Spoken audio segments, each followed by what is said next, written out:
الدوري الإيطالي من أفضل دوري في العالم إلى تراجع الكرة الإيطالية وانهيارها، فما هي الأسباب والتي سنتعرف عليها في الحلقة؟ Let's go.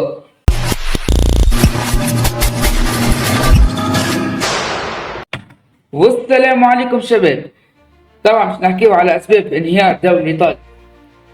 أول شيء فترة التسعينات الفرق كانت عندهم كانت تمر بفترة ذهبية لكل الفرق الإيطالية، مثل الميلان كان عنده ثلاثي الرعب الهجومي الهولندي فان باستن ريكارد خوليت، والانتر كان عندهم لاعبية من أبرزهم رونالدو الظاهرة، ونابولي في فترة مارادونا في الثمانينات وهزوا مع سكوداتو والأوروبا ليج وكأس الاتحاد الأوروبي،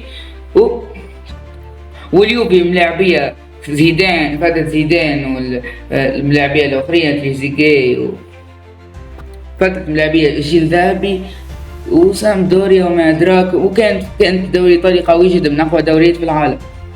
وشنية الأسباب اللي خلته ينهار؟ يلا باش نحكيو عليها. عندك بعد فضيحة الكاتشو بولي في 2006 وقتها سبب في إقصاء اليوفي من دوري الدرجة الأولى وسقوطه إلى الدرجة الثانية بعد هكا، وخصم نقاط من الميلان والإنتر، خلت الإنتر هز الدوري الإيطالي ذاك العام، واللي قبله عطوه الدوري الإيطالي زاد بعد ما اليوفي هز الدوري الإيطالي ما عطوه الإنتر.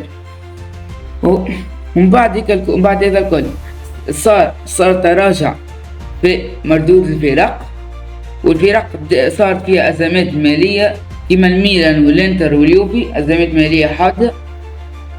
وكما تشوفوا تو مازال الأزمات وارد فرق ما تنافس في أوروبا، حتى آخر لقب أوروبي خذته الميلان آخر لقب أوروبي في إيطاليا خذته الميلان في 2007 وقت ما آخر لقب، وآخر فريق وصل الفينال هو الإنتر في 2022 ضد السيتي.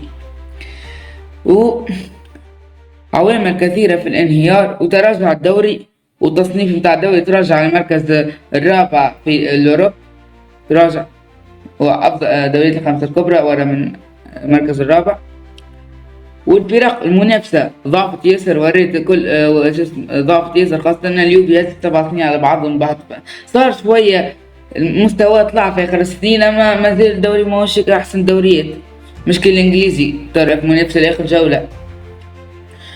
وأسباب انهيارات هكا ما نحبوش نحكيو عليهم في المشاكل وحكام وانحيازات. وهنا كنا وصلنا الفيديو، تنسوا اللايك والاشتراك، ومع السلامة.